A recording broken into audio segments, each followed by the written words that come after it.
but we got to bounce. So yeah, please. We are live here. Combat Quest 14 going down this Saturday. We're so excited about it. And joining me here is the man behind Combat Quest, Mr. Brandon Lee. Brandon, how are you? A little bit hectic as it usually is, 72 hours away from the event. Man, let me tell you, everything's changing. A whole bunch of behind the scenes things got to change. Fights always change the week of. So, but we're prepared. You know, by now we're on number 14. So I try to stay ready and stay prepared for these things. Yeah, really excited for this card. By the way, my name is James Lynch. Really excited to be talking to you today about Combat Quest 14. Let's talk about some of those changes on the card for people who might not be aware, who might be, buying the event, going to the event. What are some things you can tell us just off the top, and then we'll dig into the cards a little bit. Sure, absolutely, absolutely. Well, in the morning we got the Jiu-Jitsu event, Combat Quest Jiu-Jitsu 3. We got 9 submission-only matches. So every single event, they're not going to be trying to sit there and lay and pray or just win off the points. These are sub-only matches, and the winner takes all. So the cash prizes in each match, only the winner's getting paid. So these guys are really coming out swinging. We've got a couple of combat jiu-jitsu matches on there, so that includes the open hand slaps to the face and to the torso. And then the main event is going to be a heavyweight black belt no gi title fight featuring Dave the Redneck Mundell and another Gracie affiliate out of Gracie Brandon named Jordan Moore. Awesome. So oh, sorry, go ahead. Yeah, I was gonna say, don't let me miss out on my co-main event now. My 150 blue belt no gi champion Braylon Carroll is looking to defend his belt for the 3rd time. So awesome. Okay, so we'll be keeping an eye out for that. I got to know how many people are trying to get on this card, because it's such a cool concept of, people, obviously, getting paid at the end of this whole thing, and, there's a lot on the line, and plus people just want to compete. We're still technically in a pandemic. So what's the response been like ahead of this card? Oh man, it was nuts. It was nuts. I had a lot of different people. The thing is we try to stick people that are the same belts with the same belts. Very rarely do we try to go outside that. We said that from day one. We wanted fair competition. If somebody drops at purple belt, well, there's all kinds of brown belts that want to, eat them up. Well, I don't really like that. So I try to keep them real close. We have one of those on this card. We have a kid flying in from Chicago. He's a 4-stripe white belt, meaning he's on the cusp of getting promoted. He's going to face a 2-stripe purple belt from locally here in Tampa over at Checkmat. So that's going to be an interesting matchup, because both those guys are very, very good. And, a purple belt's certainly not trying to lose to a blue belt. And Tyler's one heck of a competitor. So, and just sticking with the Combat Quest Jiu-Jitsu card, Combat Quest 3, Combat Quest Jiu-Jitsu 3, I should say. Anyone we should be keeping an eye on? Anything that's really sort of popping out to you that we haven't talked about here? Anything that you're really looking forward to as far as one of the competitors or maybe one of the matchups? Well, man, every single matchup is solid, top to bottom. For the very first match right out the gates, a purple belt match.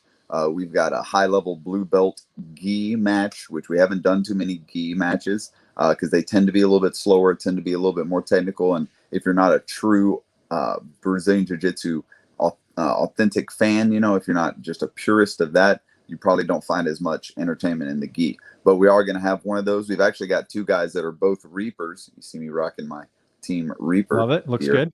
Yep. Got a bunch of those guys on the card too. I think we got 7 Reapers altogether, 2 of them facing against each other. So a lot of people don't know what Team Reaper is. They think that it's like an actual team.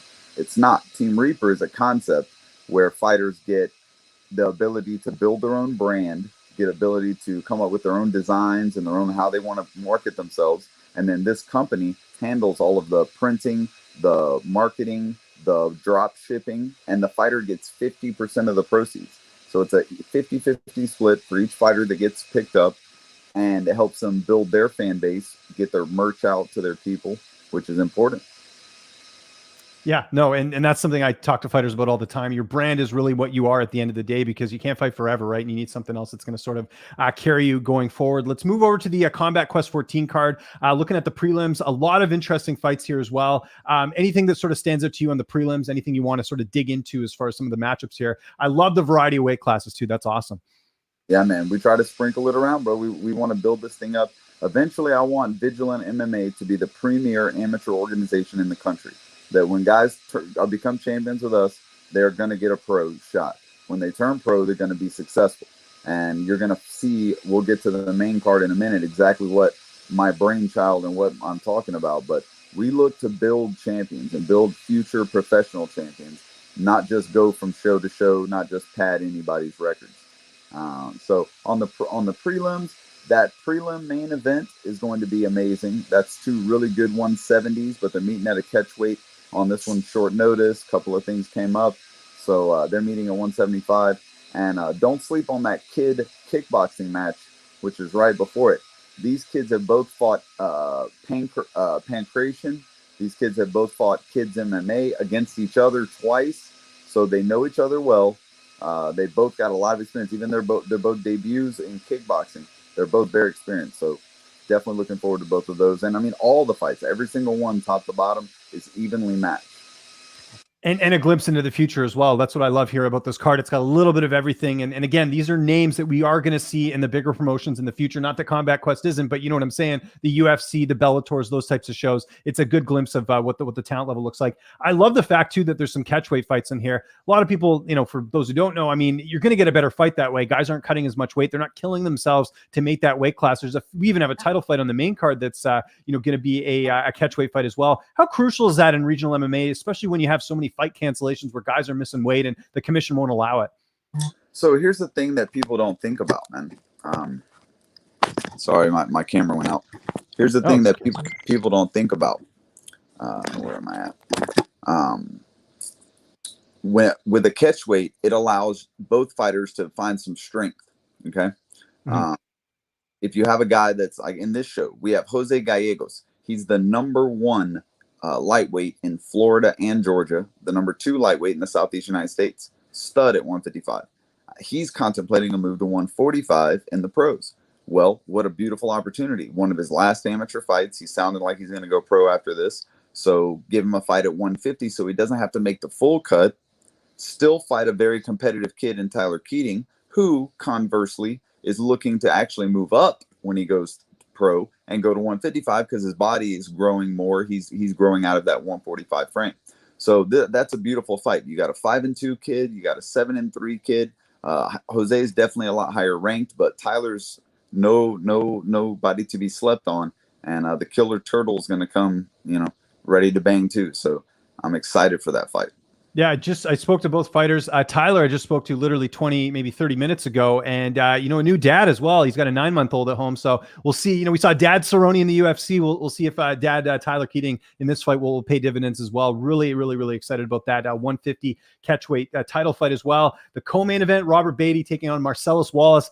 I didn't even know this as I'm doing the interview. I didn't realize that Marcellus's dad was Crafton Wallace, who fought in the UFC against the likes of, you know, he's fought Martin Kampman. He also fought Patrick Cote on the regional scene. So a lot of lineage there, which is really interesting. What are you expecting from this fight? So that is going to be an absolute banger. Let me tell you. Now, Robert Beatty only has one fight officially on Tapology, but he's actually got 4 in total. So he's 4-0, and he's the Castro Fight League middleweight champ. So here again, we got somebody who's going to come down a weight class, down to 170, which I think is more his natural weight class that he wants to compete at anyways. And he's an adult. He owns Okami Clan MMA. He's the owner, operator, head professor there. This is a good test for Marcellus. Marcellus is 24 years old. He's a grown man. He's getting ready to make that jump to the pros, I think, sooner than later as well. So here's an undefeated guy. Guy's never tasted a loss. Marcellus is coming up a weight class. He's been fighting at 155.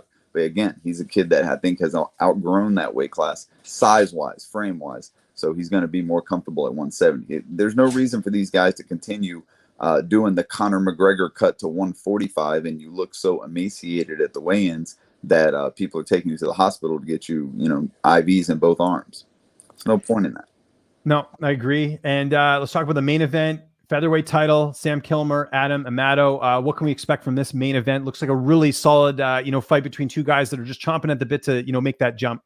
Yeah, man. Well, I'm about to jump in the car as soon as we finish this interview. I got to drive out to Orlando to go pick Adam up. My person that was going to do that flaked on me. So like so many other things that nobody knows about, you know, they think, oh, the fat ass, ugly promoter, you know, the cheap goat, you know. And that's not the case at all, man. All I do is work day and night. All I do is fill in for all the multiplicity of things that other people slack on or just straight abandon. And then it's me who gets stuck handling it. So I'm actually about to go pick him up. But this fight I've been looking so forward to since I got them to finally agree. Man, I had to work on this fight to make it happen. Sam's ready to go pro. He's 7-0, fighting out of Jackson Wink. but the prospect of the opportunity of winning a title with us and then getting his pro debut September with Global Legion, I think finally swayed the court enough that they decided to accept.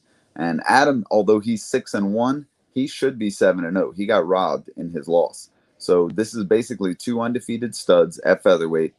Sam Kilmer is number 1 in New Mexico, number 2 in the Southwest United States. And Adam is number 6 in Florida and number 20 in the Southeast United States. So this is a battle for supremacy in this weight class before both these guys go pro. Yeah, and one thing to keep in mind too, you mentioned the Jackson Wink. I mean, there'll probably be some faces, some familiar faces when you're watching the broadcast of guys that are cornering. I oftentimes go to, events and you see like, a notable UFC fighter in the corner, because a lot of these guys, it's a team effort to make it to the cage and to help these fighters out. So keep that in mind as well, which is really exciting. Just quickly on the prelims, anything that kind of catches your eye there? Maybe one of the barn burners that we're not talking about here, or maybe a fighter that we should be keeping an eye on the prelims. Well, we talked about the prelims. You mean more like the early main card? Yeah, early main card. Yeah, I was trying to say. Yeah. We got a lot of fights on the early main card. So that very first fight, man, watch that kid, Kevin Francis. He's fighting a really tough kid named Brendan Meldrum that made the trip down here with his team from Michigan. Cool, great coach, great guys, man. They're awesome. They drove cross country basically, come down here and compete. That fight, that's why we made it the first fight on the main card. Because both those guys are high level. Kevin's won multiple kickboxing national championships in Sanshao, which is the offshoot of MMA. Sanshao is basically MMA without the jiu-jitsu and without the ground and pound. There's no fighting on the ground, but it's everything on your feet, including judo throws, Greco-Roman wrestling. It's everything on your feet. There's just no on the ground fighting. And so I'm really looking forward to that one, man. I want to see who comes out ahead there as well. It is Combat Quest 14 going down this Saturday. Really excited for it. Brandon, where can people get information on the card? Are there still tickets available? Anything that we need to know about Combat Quest 14? I'll give you the floor, sir. Yeah, man. So we got some tickets left to both shows, mainly general admission, but we got some seats left at all of them. The morning show is from 9 a.m. to 3 p.m. Tickets are on Eventbrite. It's going to stream through my website, vigilantmma.com. And then in the afternoon is Combat Quest. That's going to be all the boxing, the kickboxing, and the MMA. And that's doors open at 3, and the fighting will be from 4 until 10 p.m. Those tickets are also on Eventbrite, but that show will be on fight.tv, and that's FITE.tv as well. Just want to make that clear. And all the links to everything are in my Instagram, which is vigilant_MMA. Shout out to Team Reaper, who always takes care of the fighters, always takes care of everybody they're involved with. That owner over there, man, he's a man amongst men and a great ambassador to the sport. So big shout out to Team Reaper. Lincoln Lending Group. If you need a mortgage, that's the #1 mortgage originator in the state of Florida. Great friend of mine. We went to high school together. So, yep. There we go. And just quickly before we get out of here, make sure you subscribe here to the YouTube channel. If you're on Facebook, make sure you obviously like the Facebook page as well. Interviews with the fighters are going to be available on the YouTube channel, so make sure you check that out. NSPN. We've got a couple interviews with a number of the fighters on the card right now. I'm actually uploading another one with Tyler Keating here very shortly. So for myself, James Lynch, for Brandon Lee, thanks so much for tuning in. Make sure you tune in to Combat Quest 14 this Saturday. We'll see you soon. Thanks so much for watching.